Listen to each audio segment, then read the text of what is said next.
Seismic Beauty thundering down at the Seaside Oval, throwing a spanner in the distaff division. And look, Matt, this was a monster run, absolutely earned it. Kopion can take a bit of credit from the finish of this race, but no two ways about it. Seismic Beauty was very, very special down there at Del Mar. This race really kind of throws a monkey wrench into that whole division. I think many of us just looked at it and said, okay, it's Torpedo Ann and the 3-year-old fillies all probably have a little bit to find. But then after that, you didn't really know who could jump up and challenge the champion. And then suddenly they run the Clement L Hirsch, and not just Seismic Beauty, but Kopion suddenly looks like a legitimate threat in a division like that, should Richard Mandella want to continue on. Dubs, for what it's worth, the speed figures earned in this race, a 110 buyer for Seismic Beauty, a 107 for Kopion. The 110, if I'm not mistaken, I believe Brad Free put it in print in the racing form, the fastest buyer speed figure earned going around 2 turns on dirt this year, male or female. So this is a monster performance from each of the top 2, no matter how you chop it up.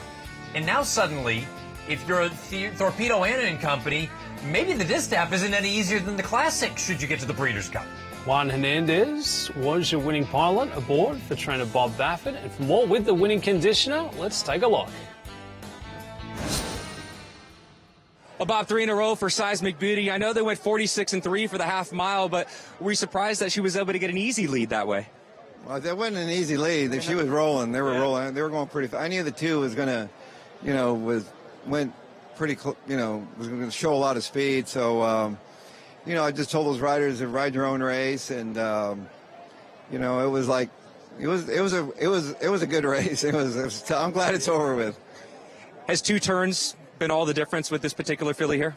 Yeah, I mean, the way she's built, she's a big filly, covers a lot of ground. She's got, she looks like she's going easy, but I mean, they were going fast. When I saw those fractions, I knew, she might get a little late at the end there, but she's just getting better and better. And so I was just hoping to run 1-2, but it didn't happen. Congratulations on the victory here, Bob. Thank you. All that matters for Bob Baffert is that Seismic Beauty was first across the finish line, going off there to short price. So well found by you bettors at home watching along of how the Clement Hirsch all played out. And Matty B, after this one, we're recapping some of the big action from Saratoga earlier in the show there. Stock climbing, stock falling. What do we make of the performance from Kopion, and what comes up next for the Richard Mandella trainee?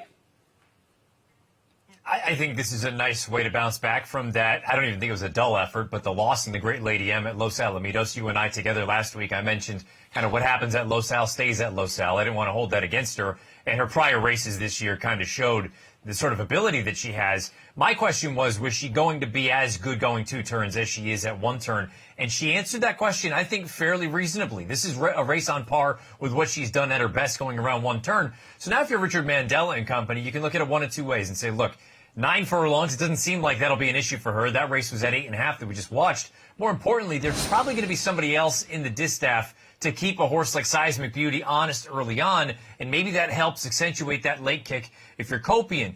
If you have any reservations about the overall quality and you don't want to deal with Torpedo Anna, you don't want to deal with Seismic Beauty, you can always turn back to the filly and mare sprint, which I still think is probably her bread and butter. But then again, you've got Ways and Means, you've got some of these other big fillies that'll chip in for that race. So, look, hard races either way, but I think if you're Richard Mandella, this is the best case scenario. You didn't win the race, but all options are open going forward.